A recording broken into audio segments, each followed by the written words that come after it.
오늘 하나님께서 우리에게 주신 말씀은 고린도전서 7장 1절부터 24절의 말씀입니다. 고린도전서 7장 1절부터 24절의 말씀 한 절씩 교독하고 마지막 절 함께 읽도록 하겠습니다. 너희가 쓴 문제에 대하여 말하면 남자가 여자를 가까이 아니함이 좋으나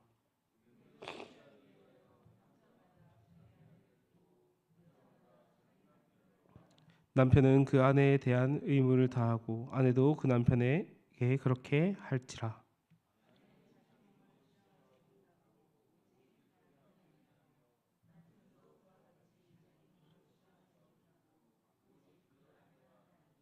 서로 분방하지 말라. 다만 기도할 틈을 얻기 위하여 합의상 얼마 동안은 하되 다시 합하라.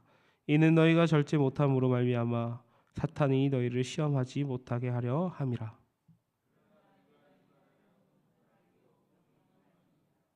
나는 모든 사람이 나와 같기를 원하노라. 그러나 각각 하나님께 받은 자기의 은사가 있으니 이 사람은 이러하고 저 사람은 저러하니라.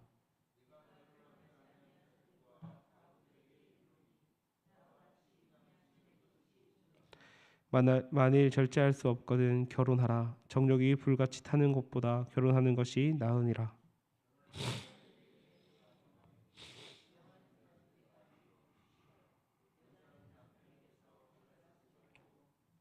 만일 갈라섰으면 그대로 지내든지 다시 그 남편과 화합하든지 하라. 남편도 아내를 버리지 말라.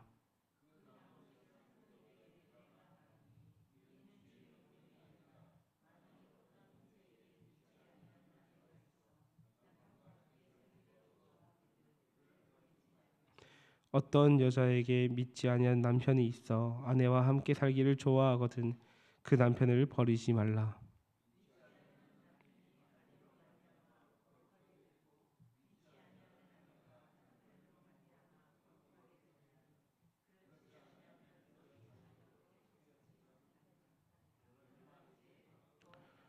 혹 믿지 아니한 자가 갈리거든 갈리게 하라. 형제나 자매나 이런 일을 구해될 것이 없느니라. 그러나 하나님은 화평 중에서 너희를 부르셨느니라.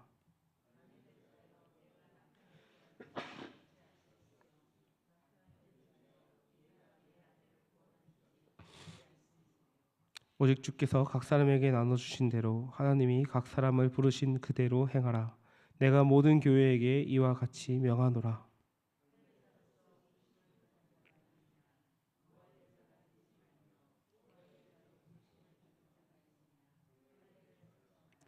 할례 받는 것도 아무것도 아니요 할례 받지 아니한 것도 아무것도 아니로되 오직 하나님의 계명을 지킬 따름이라.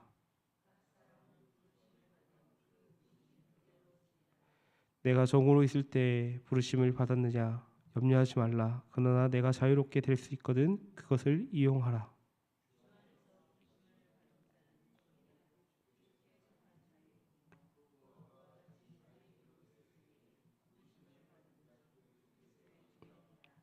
너희는 값으로 사신 것이니 사람들의 종이 되지 말라. 함께 읽겠습니다. 형제들아 너희는 각각 부르심을 받은 그대로 하나님과 함께 거하라. 아멘. 사랑하는 성도 여러분, 우리는 살아가면서 지금보다 조금 더 나은 환경을 꿈꾸며 살아가는 것 같습니다. 직장을 다니는 사람은 좀 더 나은 직장에 가기 위해 힘쓰고 현재 집에 사는 사람은 지금 집이 마음에 들지 않아 더 좋은 집을 꿈꾸며 살아갑니다. 또 인간관계 속에서도 그 관계가 힘들면 더 나은 관계의 사람을 찾기 위해 노력합니다. 우리 학생들은 이 학교를 졸업하면 좀 더 행복하겠지라 생각하며 졸업만을 꿈꾸고 직장인들은 승진하면 더 행복할 거라고 생각하며 살아갑니다. 사업을 하는 사람은 형편이 조금 나아지면 내 몸이 편하겠지라고 생각합니다. 우리의 마음은 늘 여기가 아닌 다른 곳을 향해 있습니다. 그래서 사람들은 끊임없이 환경을 바꾸려고 합니다. 더 좋은 조건, 더 좋은 상황, 더 좋은 기회가 주어지면 행복할 것이라고 생각합니다. 그런데 돌아보면 어떻습니까? 그토록 바라던 곳에 도착해도 또 다른 부족함과 또 다른 불편함이 있습니다. 문제가 해결되면 새로운 문제가 생기고 기대했던 환경을 얻어도 마음이 쉽게 만족하지는 못합니다. 왜 그럴까요? 우리의 문제는 환경에만 있는 것이 아니기 때문입니다. 우리는 자꾸 하나님보다 환경에 더 큰 기대를 걸며 살아갑니다. 환경만 바뀌면 괜찮을 텐데, 상황만 좋아지면 행복할 텐데, 조건만 달라지면 만족감이 오를 건데. 그러나 오늘 본문의 사도 바울은 전혀 다른 이야기를 합니다. 고린도 교회 성도들은 결혼 문제, 독신의 문제, 배우자의 문제, 이혼의 문제 등으로 혼란을 겪고 있었습니다. 그런데 바울은 오늘 말씀을 말하면서 단순히 이 결혼 제도에 대한 말만 하지는 않습니다. 오히려 반복해서 말합니다. 하나님께서 부르신 그 자리에서 살아가라고. 환경보다 중요한 것은 하나님과의 관계입니다. 조건보다 중요한 것은 하나님의 부르심이라는 것입니다. 오늘 말씀을 통해 하나님께서 우리에게 말씀하시는 것이 무엇인지 함께 살펴보길 원합니다. 첫 번째입니다. 첫 번째는 하나님은 우리를 각자의 자리에서 거룩하게 하십니다. 고린도는 매우 타락한 도시였습니다. 성적으로 문란했고 세속적인 가치관이 가득했던 도시였습니다. 그런데 흥미롭게도 고린도 도시 안에 있는 교회, 고린도 교회 안에는 또 다른 극단의 문제가 있었습니다. 어떤 사람들은 결혼 자체를 부정적으로 생각했습니다. 결혼을 하지 않는 것이 더 영적인 게 아닐까? 부부 관계도 하지 않는 것이 더 거룩한 것이 아닌가? 그래서 바울은 결혼과 독신에 대해 균형 있게 이 고린도 교회에게 가르쳐주고 있습니다. 7절입니다. 나는 모든 사람이 나와 같기를 원하노라.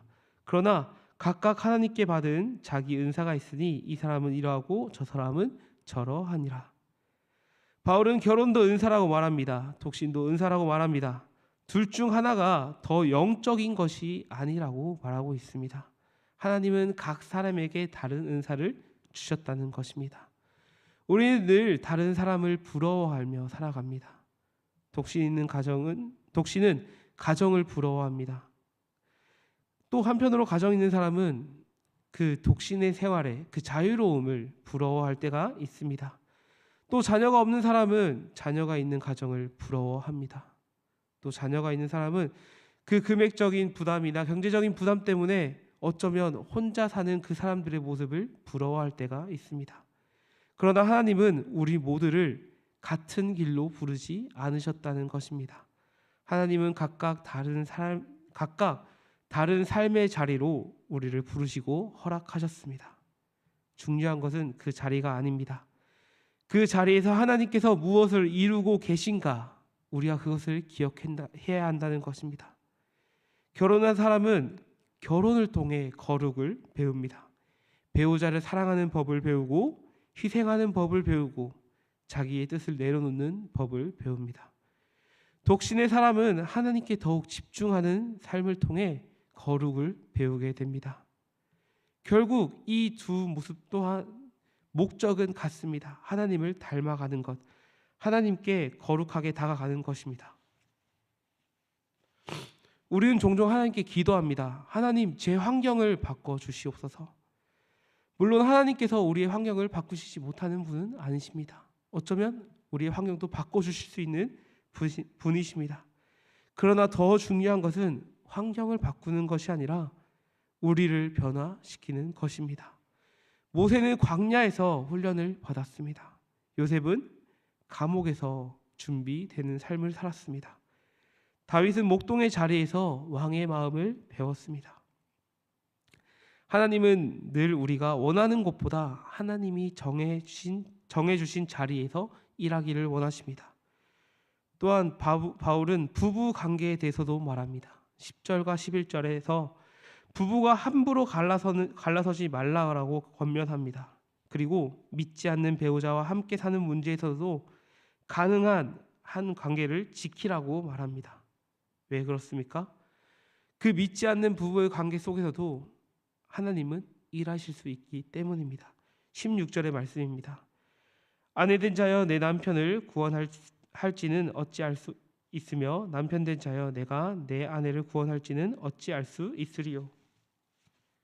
사랑하는 성도 여러분, 하나님은 관계를 통해 일하시는 분이십니다. 우리가 떠나고 싶은 자리에서 일하시는 분이십니다. 우리가 포기하고 싶어하는 사람을 통해서도 일하시는 분이십니다. 그러므로 신앙은 현실에서 벗어나는 것이 아니라 현실 속에 하나님께 순종하는 것입니다. 지금 여러분이 서 있는 가정이, 여러분이 맺고 있는 관계가, 여러분이 서 있는 그 자리가 하나님의 훈련장이시고 우리를 거룩히 빚어가는 관계인 것입니다. 우리가 그 관계와 자리를 싫어하고 미워하고 떨쳐내는 것이 아니라 순종하는 마음으로 하나님께 기도하며 나아갔으면 좋겠습니다. 두 번째입니다. 두 번째는 하나님은 환경보다 부르심을 중요하게 여기신다는 것입니다.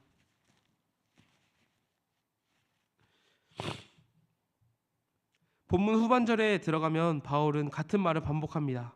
17절입니다. 오직 주께서 각 사람에게 나누어 주신 대로 하나님이 각 사람을 부르신 그대로 행하니라. 20절입니다. 각 사람은 부르심을 받은 그 부르심대로 지내라. 24절입니다.